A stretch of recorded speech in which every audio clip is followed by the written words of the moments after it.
This instrument has a very interesting history, which is almost like the history of our country as we know it today. Because Indian music is the most secular kind of music in the world. The roots of this instrument comes from the veena, which is the mother instrument of the sitar. And the veena is very rooted in our tradition of Dhrupad, which is fundamentally mentioned in the Vedas. And the veena then came to be modified by Persian influences during the Mughal period, or even slightly before the Mughal period. There is certain sort of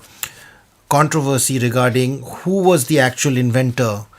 of this instrument, but most people ascribe it to this very great composer, musicologist, musician called Amir Khusro, who brought certain amount of lyricism to the veena, made it so that it would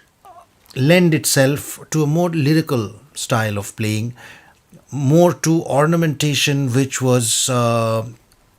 coming from the Persian kind of music, things like murkis and khatkas and zamzamas and so on. The Drupad form, on the other hand, was much more uh, threadbare, much more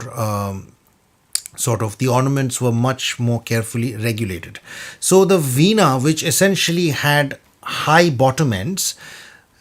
got combined. Some people say it got combined with the tanpura, which was a drone instrument, and some people thought that this kind of, the higher strings of the tanpura, which were the steel strings, could be used for the sitar. And there are some people who attribute it to this other person called Khusru Khan, who is not exactly a contemporary of Amir Khusro, but lived within about 50 to 70 years of Amir Khusro. So we do not know actually who did the modification, but I think most of us would like to give the credit to Amir Khusro for having combined the Persian instrument, which is called the sehtar, which had these kind of strings, steel strings, which could play all these ornaments with the veena and bring it to its not exactly its current state, but bring it to a state which we know in the time of great sitar players like Ustad Mushtaq Hussain Khan Sahab, or even later in the Imdad Khani style, when Inayat Khan Sahab used to play.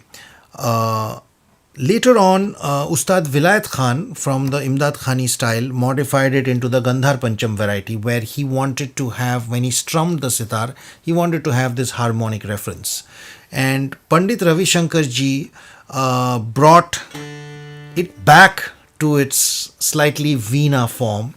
and added the kharaj and the pancham, so that we can get that extra octave and we can do the beenkar style of ornamentation. We can have that style of playing.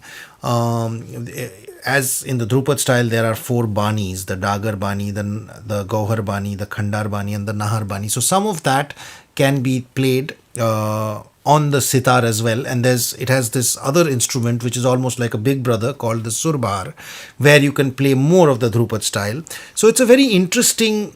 stage in the development of our music, also the development of our instrumental music,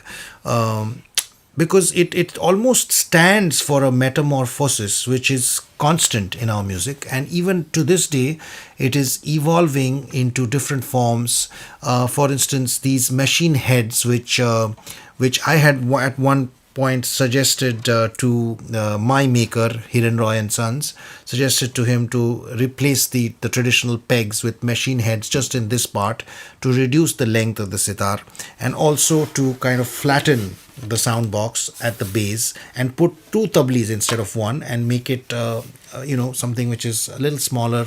a little easy to keep on the ground, and a little easy to travel with.